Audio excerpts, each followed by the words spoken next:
Vesk Talin had documented 46 first readings in his career. 46 species walking into the Grand Assembly Chamber for the first time, necks craned, legs wobbling, overwhelmed by the sheer architectural violence of the place. The chamber was built to make newcomers feel like dust. 9,000 seats carved into living rock that hummed with the resonance of 300 civilizations. Light fell from above in columns so thick they looked solid enough to lean against. Every species exaggerated in their submission dossier, every single one. The Grethians had claimed they could survive in vacuum for 10 minutes. The real number was 40 seconds. The Felgorians had reported telepathic capability. What they actually had was decent hearing. Exaggeration was expected. It was almost charming, the way a child draws itself taller than a house. Humans, Vesk assumed, would be no different. Just noisier about it. He settled into his observation alcove, a crystal-lined niche reserved for chroniclers, and let his lattice structure absorb the ambient harmonics of the chamber. 3,000 delegates murmured and shifted. Somewhere in the lower tiers, a Caliph officer cracked all 7 knuckle joints in sequence. The sound traveled beautifully through the stone. The human delegation entered through the eastern arch. There were 5 of them.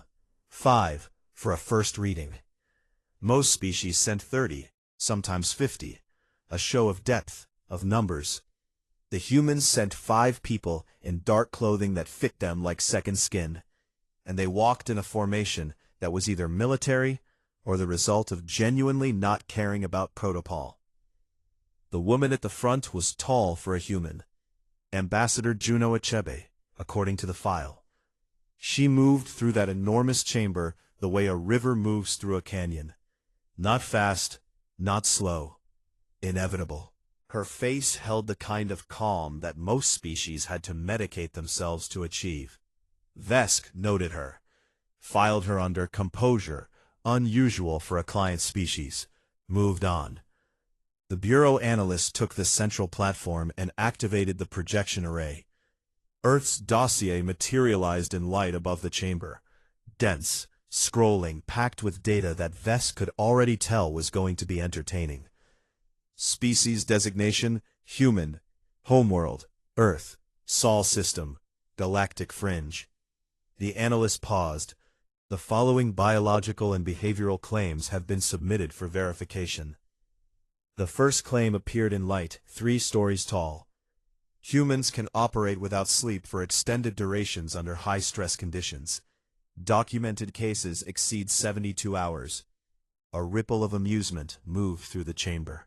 The Merethian delegation, Vesk's own people, emitted a soft harmonic that translated roughly to adorable. Every species had stimulant tricks. This was not impressive. This was Tuesday. The analyst continued. Humans voluntarily consume capsaicin, a compound classified as a chemical irritant in 17 registered biomes, for recreational purposes. They described the experience as enjoyable. The amusement shifted to confusion. A Vel Sorthi delegate in the upper tiers leaned forward. The Caliph officers exchanged glances that in their species meant something between verify this and are they joking. Humans form permanent social bonds with non-sapient predator species. These animals live inside human dwellings, sleep in human beds, and are considered family members. Humans refer to them as pets, or in some cases, babies. The confusion deepened. A Grethian diplomat, massive, gray-skinned, built like a siege engine, made a sound that Vesk's translator rendered as, "This cannot be serious." Vesk agreed.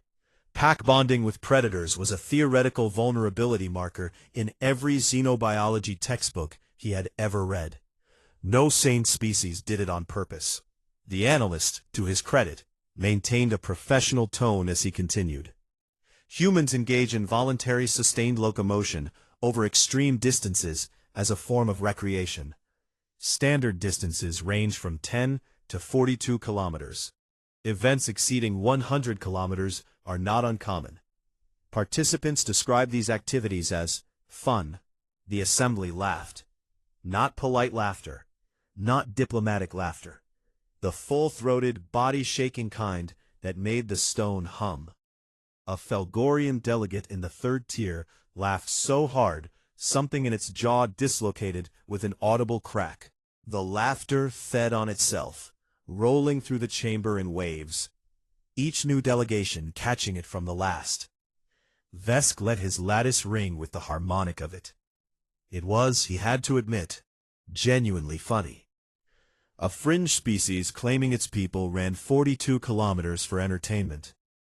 As if endurance were a hobby and not a survival mechanism that evolution discarded once a species developed vehicles.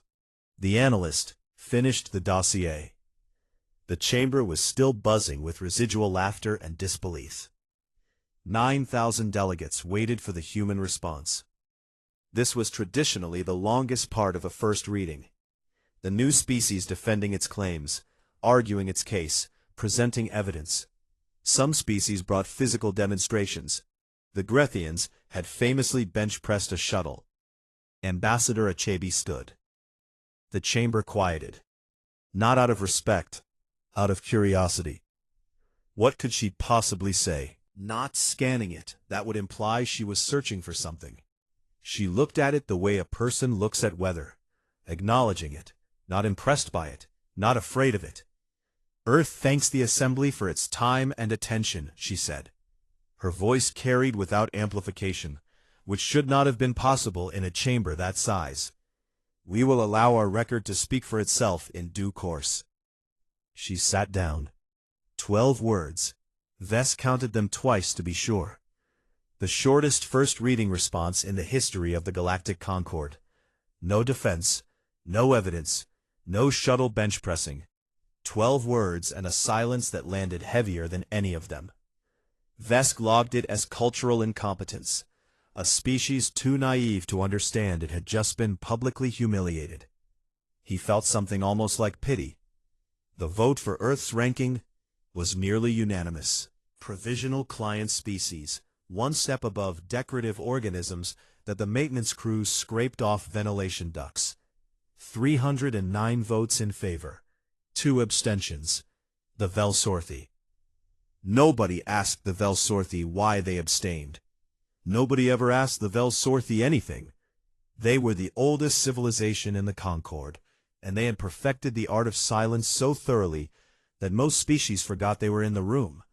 Their representative, an ancient female with bark-like skin and eyes that held the color of dying stars, stared at the human delegation for the entire vote.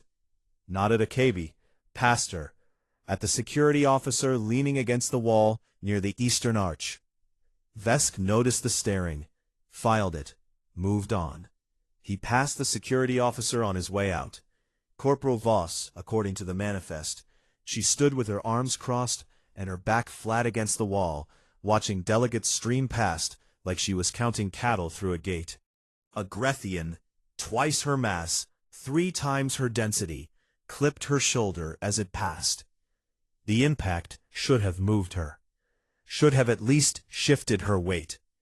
Voss did not move. The Grethian stumbled. She did not look down. She did not look at the Grethian at all. She looked straight ahead with the kind of stillness that Vesk had only ever seen in load-bearing architecture. He noted the interaction as poor spatial awareness on the Grethian's part, and walked on. His lattice hummed faintly with a frequency he did not recognize, a discordant note, small, easy to ignore. He ignored it. He would not be able to ignore it for long. The gravity on Concord Station was wrong. Not wrong in a way Marin Voss could explain to the Caliph technicians, who kept asking if she was experiencing disorientation.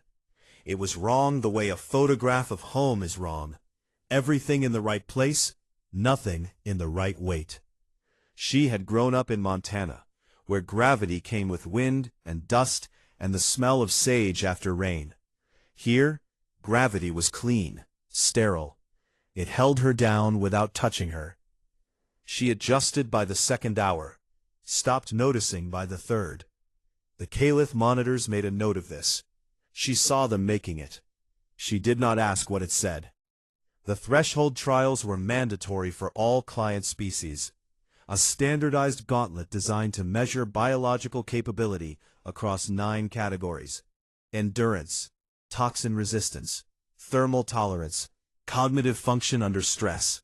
6 others that Voss had read about on the shuttle ride over and already forgotten, because the names were 17 syllables long and translated poorly. The trials were designed to be passable. Every client species passed them. That was the point. They established a baseline, not a ceiling. The Caliph who administered them expected mild struggle, followed by adequate performance, followed by a polite debrief. They did not get that.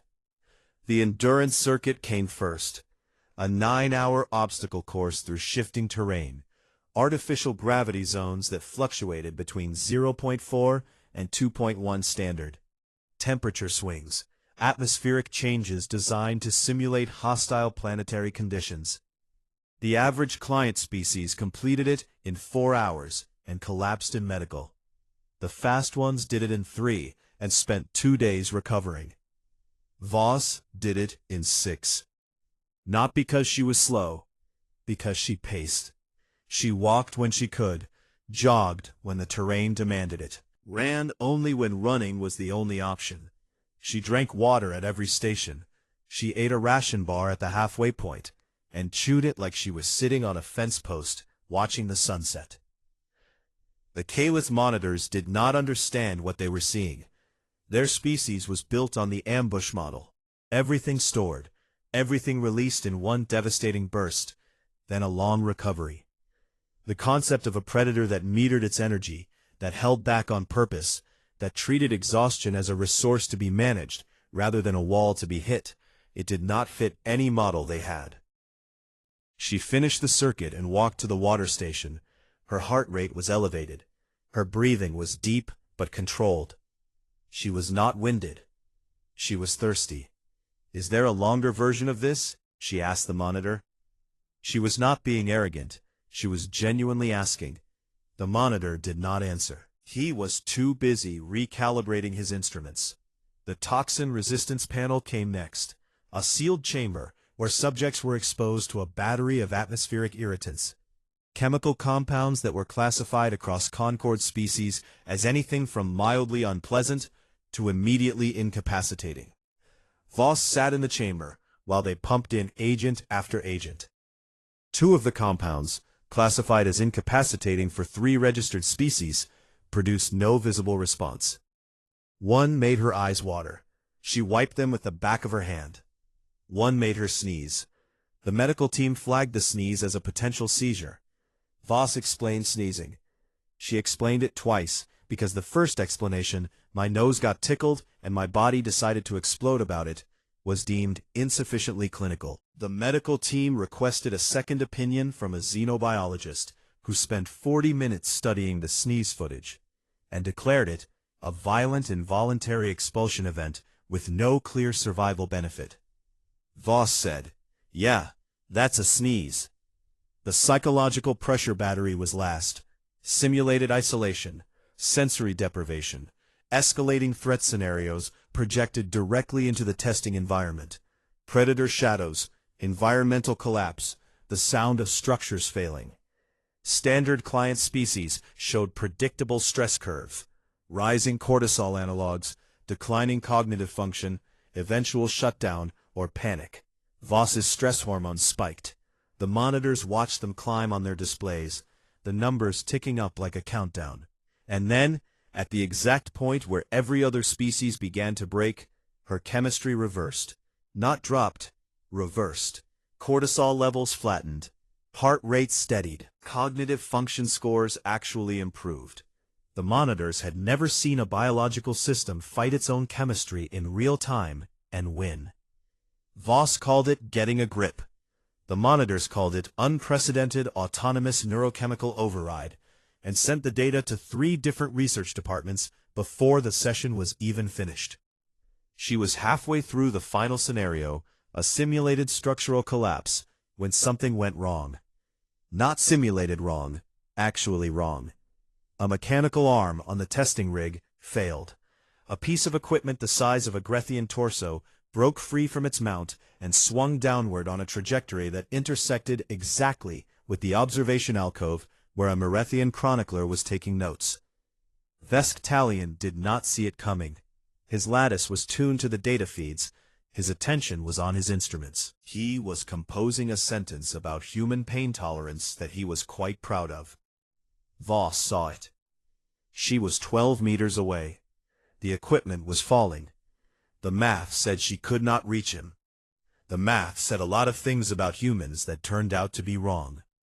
She crossed the distance in a way the footage would later describe as non-standard locomotion, which was a Caliph way of saying she moved like something that had decided physics was more of a suggestion than a rule. She hit Vesk from the side. Her shoulder drove into his crystalline midsection. The equipment crashed into the alcove where he had been sitting half a second earlier. Shards of crystal and metal scattered across the floor like broken teeth. 2 of Voss's ribs cracked on impact. She felt them go. That specific bright, clean pain that was different from every other kind of pain. She had broken ribs before, in places she was not going to think about right now. She finished the trial, all of it. The remaining scenarios, the cognitive assessments, the post-trial debrief. She stood straight, and she breathed shallow, and she did not mention the ribs. 4 hours later, a medic noticed her breathing pattern. The way she held her torso still, while her lungs worked around the damage. The way she compensated without thinking. The way her body rerouted itself around the broken parts, because that was what her body had always done. "You have 2 fractured ribs," the medic said. "I'm aware. You completed 6 hours of physical trials with fractured ribs. I'm aware of that too." The medic stared at her. Voss stared at the ceiling. She was in the medbay now, lying on a bed that was too short and too narrow, and designed for species with fewer sharp angles. The ceiling was a uniform gray. She counted the panels. 22 long. 308 panels total. Her hands would not unclench. Not from the pain. The pain was manageable.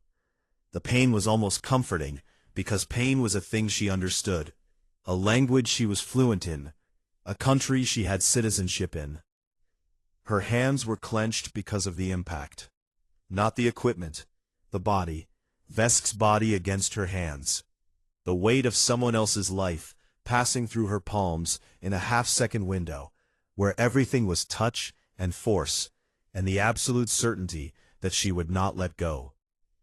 It threw her back, not far, not to a specific memory, just to the texture of it, the feeling of holding something breakable while the world tried to take it. The medic asked if she was in distress. "I'm from Montana," Voss said. "We don't do distress."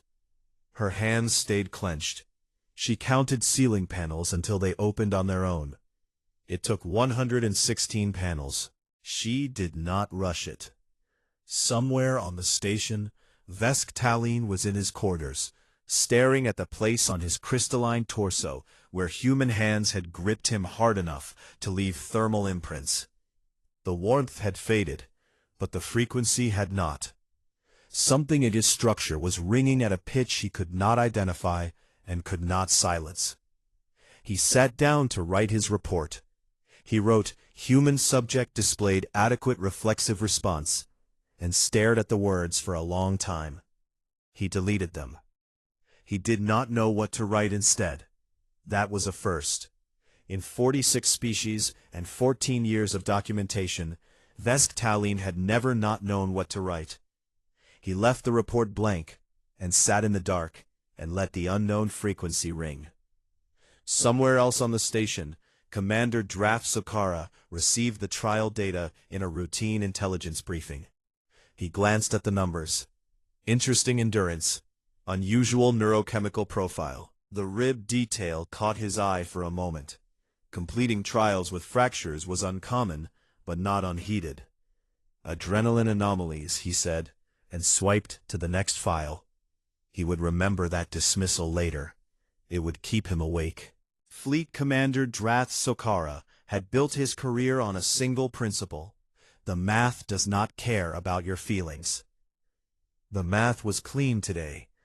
A Harrowfang swarm, non-sapient, locust analog megafauna, each organism the size of a ground vehicle, with mandibles that could shear through hull plating, had breached the outer territories.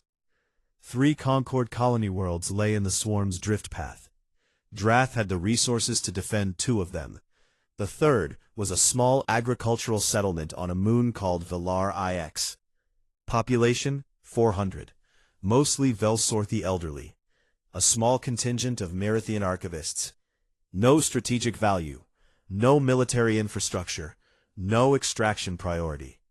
Drath marked it as triaged on the tactical display. The icon turned gray. He moved on. He did not feel anything about this. Feeling was not part of the calculation.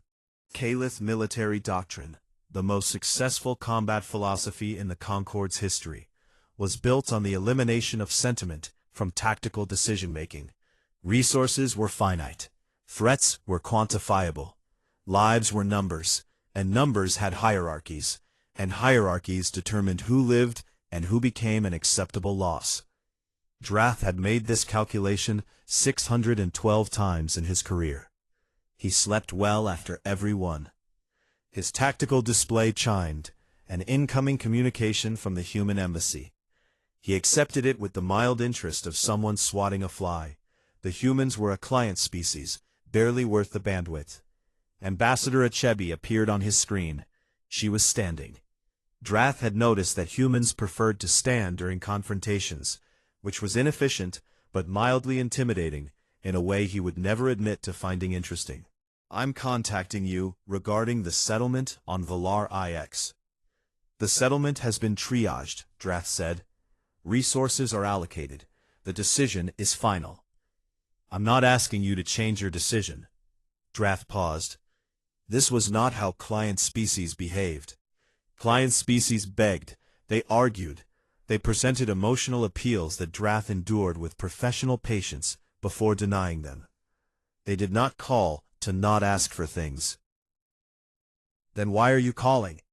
To inform you that a human volunteer detachment is already en route to Velar IX.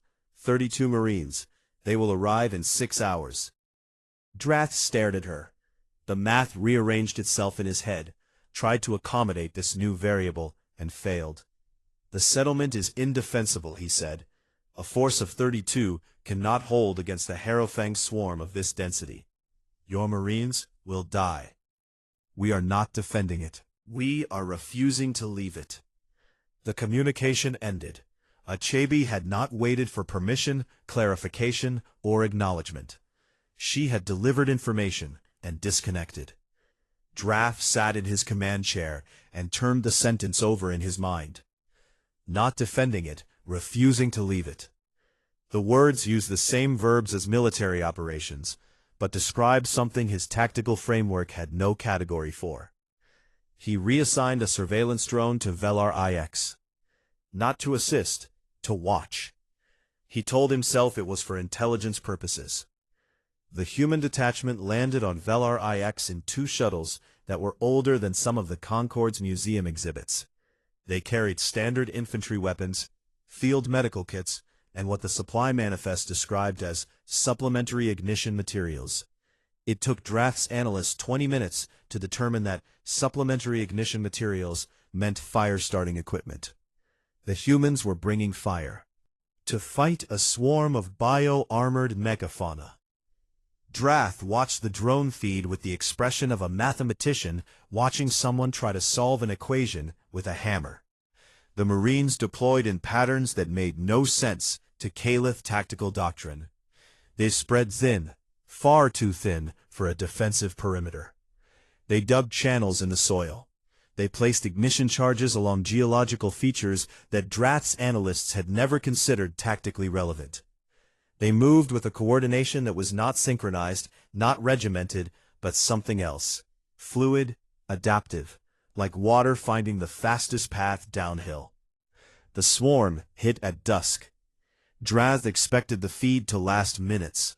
Harrowfang swarms overwhelmed fixed positions through sheer density. 32 infantry against a swarm this size was not a battle. It was a calorie delivery. The humans did not hold a fixed position. They ran. Corporal Voss was at the front of the first lure team.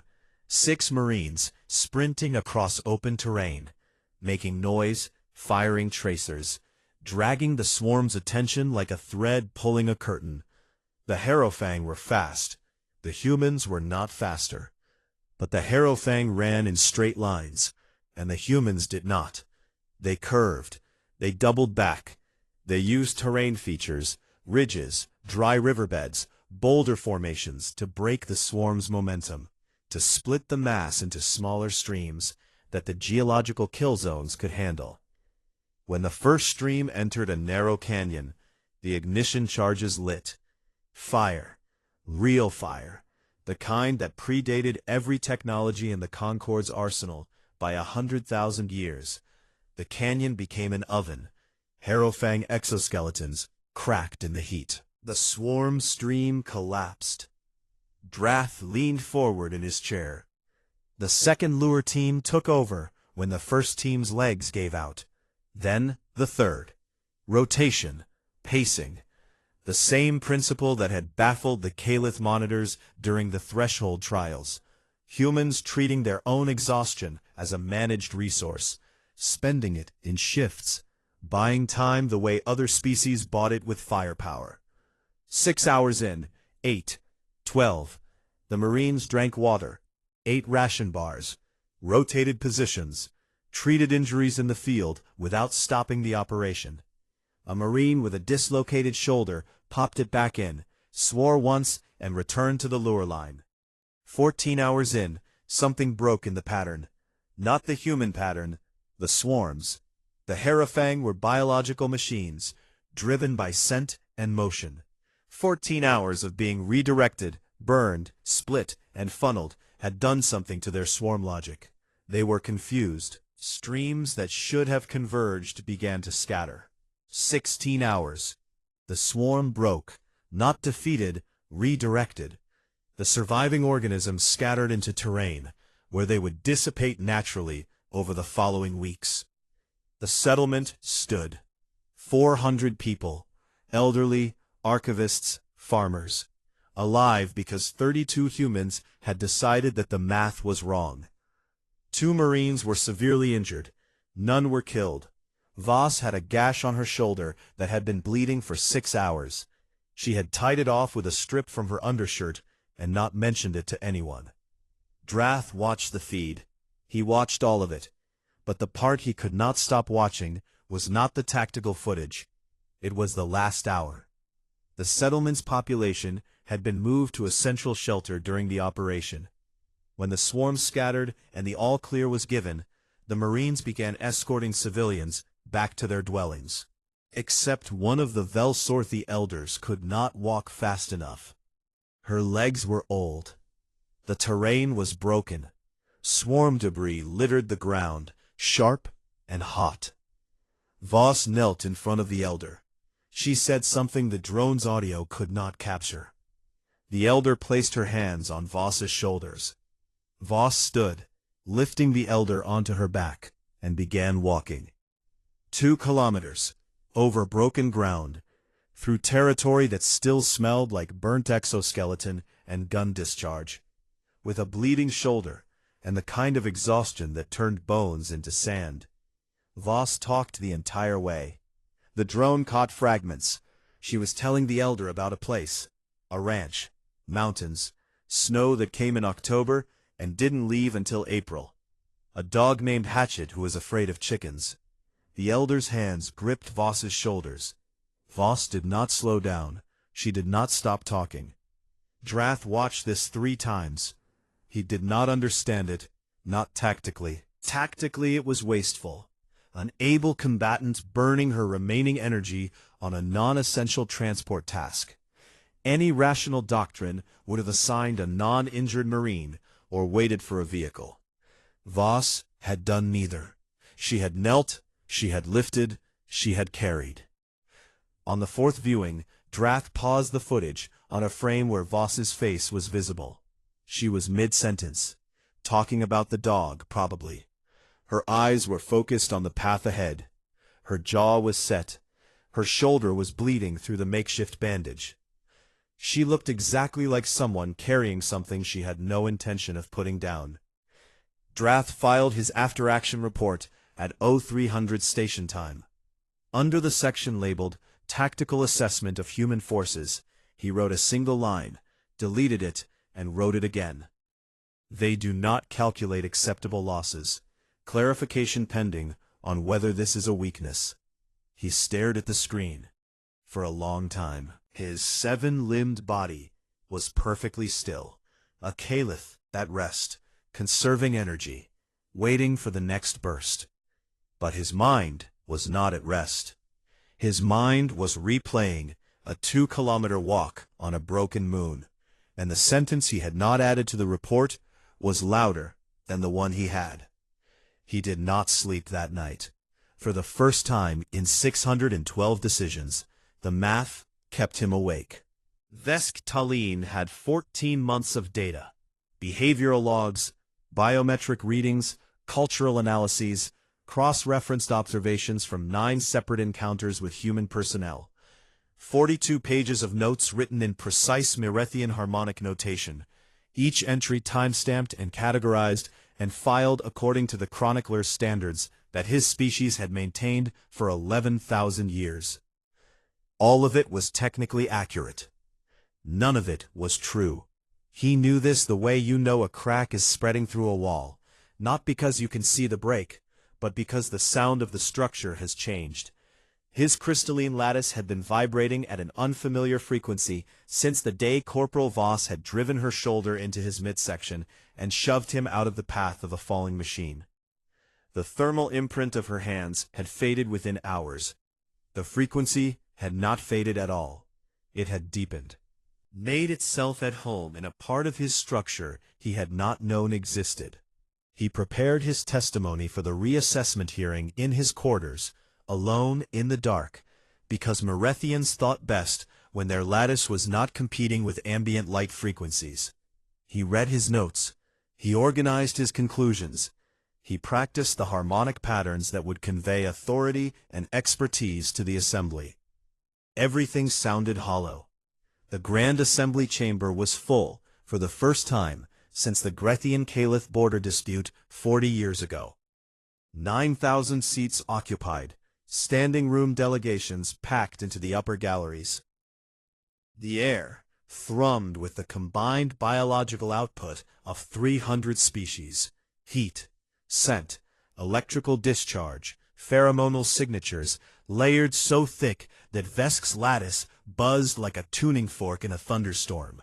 3 factions had formed overnight, and they made themselves known before the formal proceedings even began.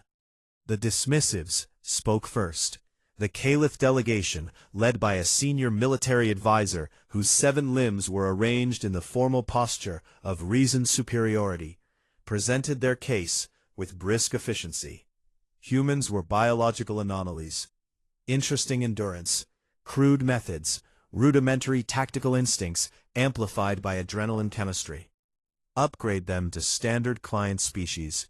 Acknowledge the Velar-IX action as an outlier event driven by hormonal overcommitment. Move on. There were actual threats to discuss. The restrictives followed. A coalition of mid-tier species, the Felgorians, the Grethians, several others whose names Vesk had trouble keeping straight, argued with the particular urgency of those who could feel the ground shifting beneath them. Humans were dangerous, they said, not because of what they could do, but because of what they could not be predicted to do. Rational self-interest was the foundation of Concord diplomacy. Every treaty, every alliance, every trade agreement was built on the assumption that species acted in their own calculated benefit. Humans did not do this. Humans carried elderly strangers on their backs through swarm territory. Humans ran toward things that were trying to kill them. Humans bonded with predators and ate poison for fun. A species that could not be modeled, could not be trusted. Contain them. Restrict their fleet access. Do not, under any circumstances, let them accumulate allies. The restrictives had math on their side, and math was the Concord's native language. Then the Velsorthi stood. Vesk felt it before he saw it. A harmonic shift in the chamber. Deep, tectonic, like a bass note that vibrated below the threshold of hearing, but moved through solid matter like water through sand. The Velsorthi representative rose from her seat in the upper tier. She was ancient. Her bark-like skin was ridged with age lines that mapped centuries. Her eyes held the color of stars in their final stage, not bright, not dim, but dense with accumulated light.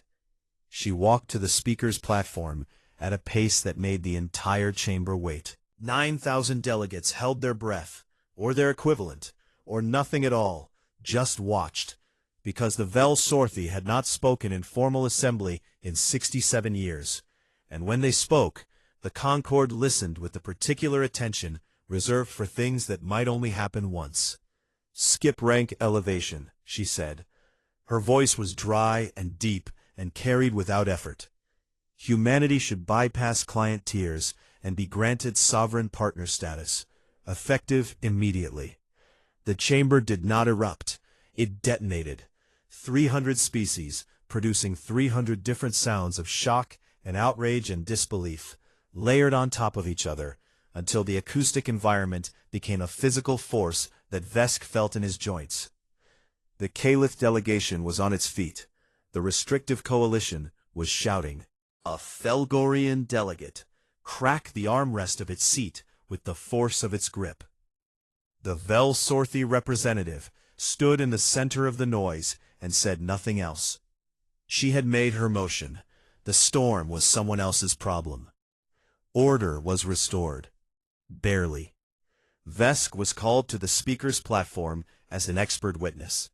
He walked to the center of the chamber on legs he was not entirely confident in. His lattice ringing with so many competing frequencies that his vision blurred at the edges. He presented his data. 14 months of observations, behavioral patterns, biometric analysis, comparative xenopsychological profiles. It was thorough. It was professional. It was the kind of testimony that won academic honors and filled research archives and meant absolutely nothing. A restrictive delegate, a tall, angular Felgorian with mandibles that clicked when it was irritated, asked the question Vesk had been dreading. In your professional assessment, Chronicler, are humans a threat to Concord stability? Vesk paused. His lattice hummed. The unknown frequency, the one that had started the day Voss saved his life, pulsed once, strong and clear, like a heartbeat in crystal. Humans are not a threat to Concord stability, he said. They are a threat to the idea that stability is sufficient. The chamber went silent. Not the noisy silence of a crowd holding its breath. The deep silence. The kind that meant something had been said that could not be unsaid. And every mind in the room was rearranging itself around it. Ambassador Achebe was given the floor. She stood the way she always stood, like the ground was lucky to have her. She did not argue for rank. She did not present data. She did not reference policy or precedent or the 17 subsections of Concord law that govern species classification. She told them about a corporal who carried an old woman on her back for 2 kilometers through swarm territory with a bleeding shoulder, talking about a dog named Hatchet the entire way.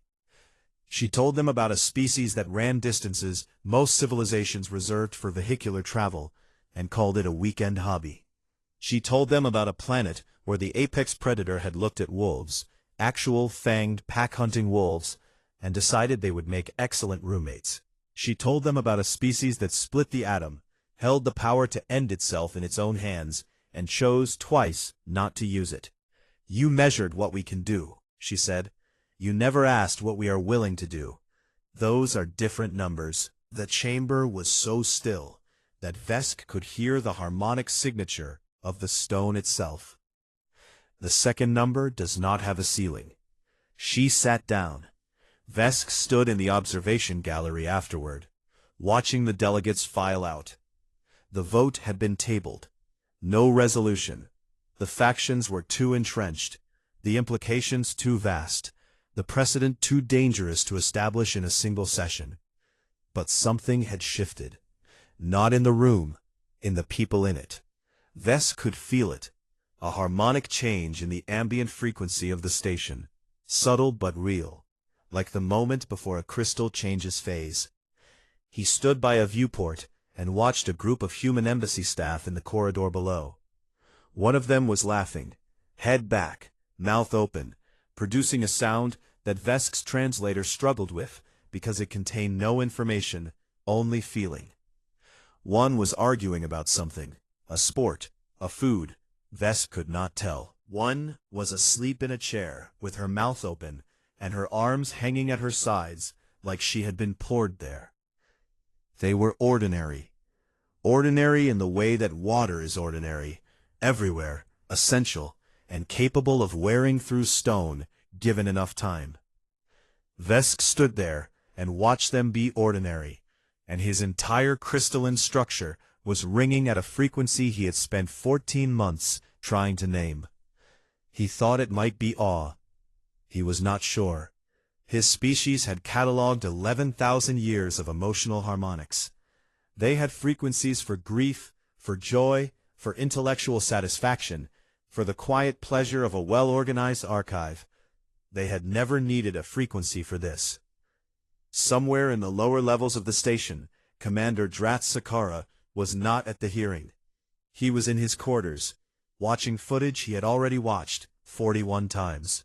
A woman on a broken moon, carrying an elder on her back, talking about snow and a cowardly dog, bleeding and walking and not putting her burden down. He had begun studying human military history. Not the Concord file, the human file, the real one. The wars they fought against each other. The trenches, the beaches, the frozen forests and burning cities, and the 1,000 different ways they had found to destroy themselves, and the 1,001 ways they had found to keep going afterward. He had not slept in 2 cycles. The math had not changed. The math would never change. But something behind the math, something the math had been built to replace, was waking up in Drath Sakara for the first time in his career, and he did not know its name, and he could not make it stop. The alarm did not sound like an alarm. It sounded like the station itself screaming, a deep, structural groan that traveled through walls and floors, and the bones of every species that had bones. Concord Station, home to 90,000 souls from 300 civilizations, shuddered like an animal waking from a nightmare. Harrowfang megaswarm, unprecedented density, bearing directly on the station. Ambassador Achebe received the evacuation order in her office. Priority access was ranked by species tier. Sovereign partners first, then allies, then clients. Humans were 3 tiers from the bottom. The estimated evacuation window placed them somewhere between unlikely and mathematical afterthought. A Concord liaison appeared at her door within minutes, offering her a personal exception. Diplomatic courtesy. A seat on a Velsorthi transport leaving in the first wave. "No," Achebe said. "Ambassador, the Huon tier will not be evacuated in time. This is a courtesy extended to, I understood you the first time." She walked past the liaison, down the corridor, toward the human section of the station. She did not run. She had never run from anything, and she was not about to start running toward a lifeboat while her people waited at the back of a line someone else had drawn. She found the human section already organizing, not panicking, organizing. families with children moving toward the designated assembly points, embassy staff distributing emergency kits, Marines checking equipment with the calm, mechanical focus of people who had done this before, who had always known this was coming. Achebe began coordinating. She did not need to raise her voice. She never did. Commander Drath Sokara received command of the station defense from the Concorde's military council. He sat in the command center and looked at the tactical display. The swarm was a wall of red icons, stretching across the screen like a hemorrhage. The math was clear. The station's defense grid could slow the swarm. It could not stop it. The evacuation would save 60% of the population if everything went perfectly. Nothing ever went perfectly. He opened a communication channel to the human detachment. He expected to issue evacuation coordinates. He expected the formality of a client species acknowledging a superior officer's orders and retreating to their designated tier. Corporal Voss answered. She was already in armor. Her face on the screen was the same face it always was, steady, unreadable, built from the same material as the Montana mountains she never stopped talking about. "What do you need, Commander?" Drath stopped. The question was wrong. Not wrong in content, wrong in construction. A client species Marine should have asked for orders, should have asked where to retreat, should have asked what the protocol was. Voss had asked what he needed. As if the answer to that question was the only thing that mattered. As if rank and tier and protocol were furniture in a burning house, real, technically present, and completely beside the point. "I need 16 hours, Drax said. Voss did not blink. "We've done 16 hours before." The channel closed. Drath sat very still. His 7 limbs were arranged in the Caliph posture of maximum readiness. But the posture felt like a costume, something he was wearing over the thing he was actually becoming. Vesk Talin refused evacuation. His Merethian delegation left without him. They filed onto their transport in order of academic seniority, lattice structures dimmed to travel frequency, and not one of them asked Vesk why he was walking in the wrong direction. They knew. They had seen his reports. They had heard the frequency in his voice that did not belong to any Merethian harmonic scale. He went to the human section. He told himself it was to document. The lie was so thin it was almost honest. Voss saw him in the corridor. She was moving fast, directing Marines, talking into a comm unit, doing 4 things at once, with the efficiency of someone who had been doing 4 things at once since she was old enough to carry a feed bucket. She stopped when she saw him. "You should be on a transport," she said. "I am documenting." "You're a bad liar."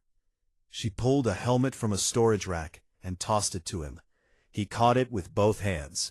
It was warm. Human equipment was always warm. "It's going to be loud. You're going to hate it." His lattice was already ringing. The swarm hit the station's outer defense grid like a wave hitting a seawall. The grid held for 90 minutes. Then it didn't. Harrowfang organisms, each one armored, eyeless, driven by chemical instinct and the gravitational pull of 90,000 living bodies, poured through the breaches and into the station's outer corridors. The humans did what humans had always done. They improvised. They found patterns. The swarm moved in chemical gradients, following pheromone trails laid by scout organisms. The humans identified the scouts, tracked their patterns, and began venting atmosphere in controlled bursts to disrupt the chemical trails.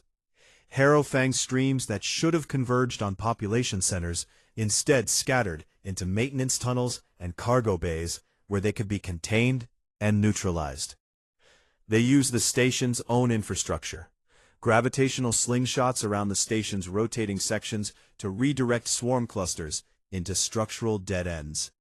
Maintenance drones reprogrammed as kinetic interceptors, small, fast, expendable, and surprisingly effective when launched at high velocity into a Harrowfang sensory cluster. They used fire. Again. Always fire. Humans and their oldest technology. The one they had carried from caves to stars. The one that predated language and agriculture and the wheel. Controlled burns in ventilation shafts. Ignition charges in corridor junctions. The station's fire suppression systems fought them at first, and a human engineer spent 20 minutes arguing with the station's safety AI, before bypassing it entirely with a screwdriver and language that Vesk's translator rendered as deeply impolite mechanical encouragement. And they held. Not alone. Drath committed his fleet. Not because the math changed. He committed his fleet because he stood in the command center and watched 32 humans hold a corridor junction against a swarm that should have killed them in minutes.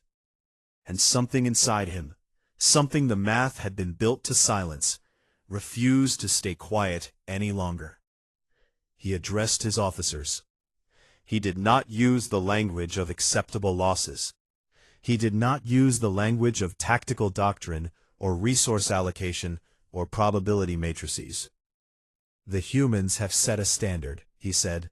We will meet it, or we will spend the rest of our careers explaining why we did not. The Caliph fleet moved. Other species followed. The Velsorthi sent deep space vessels that no one knew still existed. Ancient ships, enormous, their hulls scarred with the marks of wars that predated the Concorde by millennia. They moved into position around the station like old soldiers answering a call they had been waiting to hear. A Grethian heavy labor crew, civilians, dock workers, cargo handlers, volunteered for external repairs on the station's hull. Under live fire. Without armor. A Felgorian communications team built a station-wide coordination network in 90 minutes, using equipment that was not designed to be compatible, held together by ingenuity and what one Felgorian later described as unreasonable optimism. Humans started it. The Concorde finished it. Voss held a corridor junction for 3 hours. 4 Marines and 1 Merethian chronicler who had never held a weapon, and whose crystalline hands were shaking so hard they produced a visible vibration in the air. The Harrowfang came in waves, each wave larger, each wave harder. During a lull between waves, Voss looked at Vesk. His lattice was flickering, stress frequencies cascading through his structure in patterns that meant he was close to harmonic failure. She could see it. She could not fix it, but she could use it. Your body amplifies sound, right? She said. Frequencies. Vibrations. Yes, it is an involuntary. Can you make it louder, on purpose? Vesk stared at her. I am not a weapon. I'm not asking you to be a weapon. I'm asking you to sing, real loud. The next wave came. Voss and the Marines held the line with projectile weapons and controlled charges. Behind them, Vesk stood with his arms at his sides and his lattice wide open, and he resonated. He found the frequency, the one that had been living in his structure since the day Voss saved his life, and he let it out. The sound was not loud in the way that explosions are loud. It was loud in the way that truth is loud, penetrating, structural, impossible to ignore. It moved through the corridor like a physical wave. The Harrowfang exoskeletons were crystalline in composition. They were built to withstand impact, heat, chemical exposure.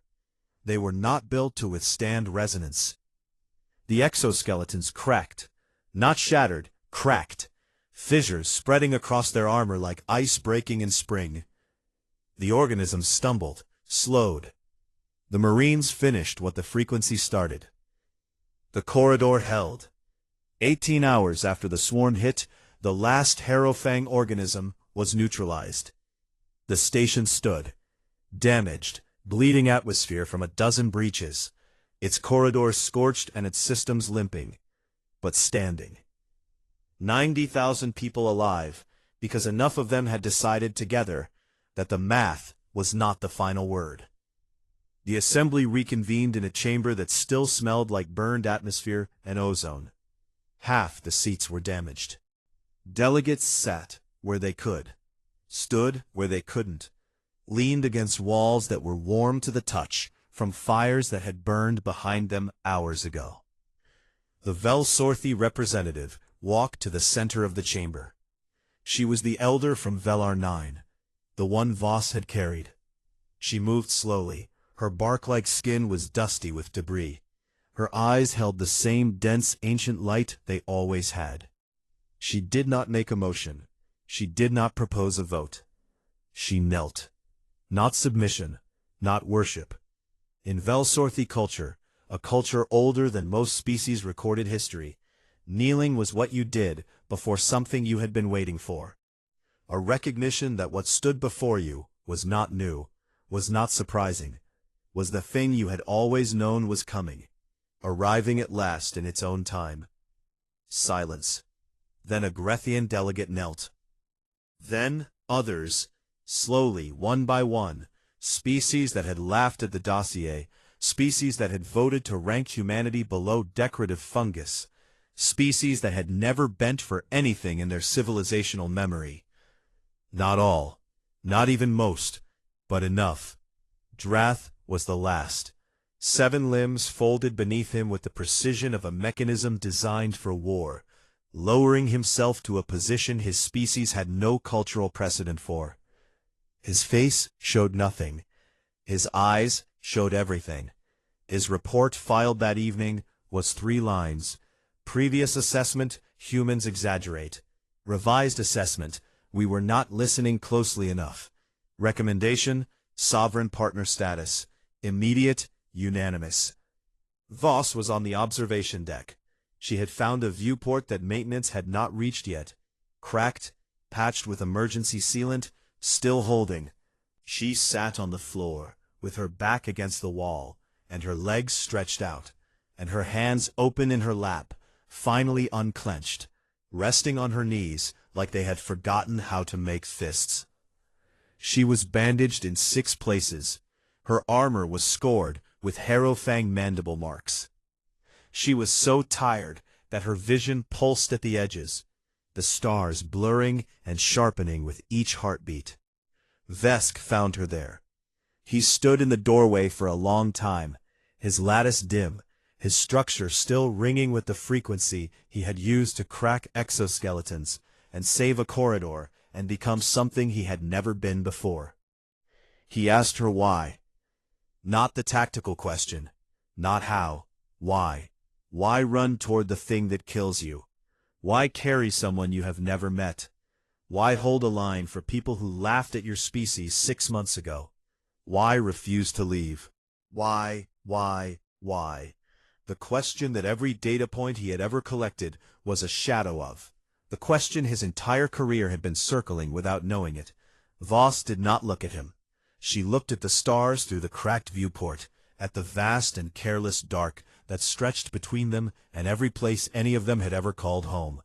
Because someone has to go first, she said. Vesk's lattice rang. Once, a single clean tone, pure, resonant, the kind of frequency that Merethians spent lifetimes trying to achieve, and rarely did. It moved through his structure, and settled there, permanent, like a new organ, like a second heartbeat. The one he had been searching for since a pair of warm human hands had shoved him out of the path of a falling world, and into a life he did not recognize, but would not trade for anything in the archive of 11,000 years. The word was not awe. The word was gratitude. He sat down next to her. They did not speak. The stars burned. The station hummed around them. Wounded, holding, alive. Somewhere below, species that had never shared a corridor were sharing meals and bandages and stories in languages that did not translate, but did not need to. Somewhere a Caliph commander was learning to sleep again. Somewhere an ambassador was standing in a room full of beings who had finally stopped laughing. The silence between a human and a Merethian on a cracked observation deck was not empty.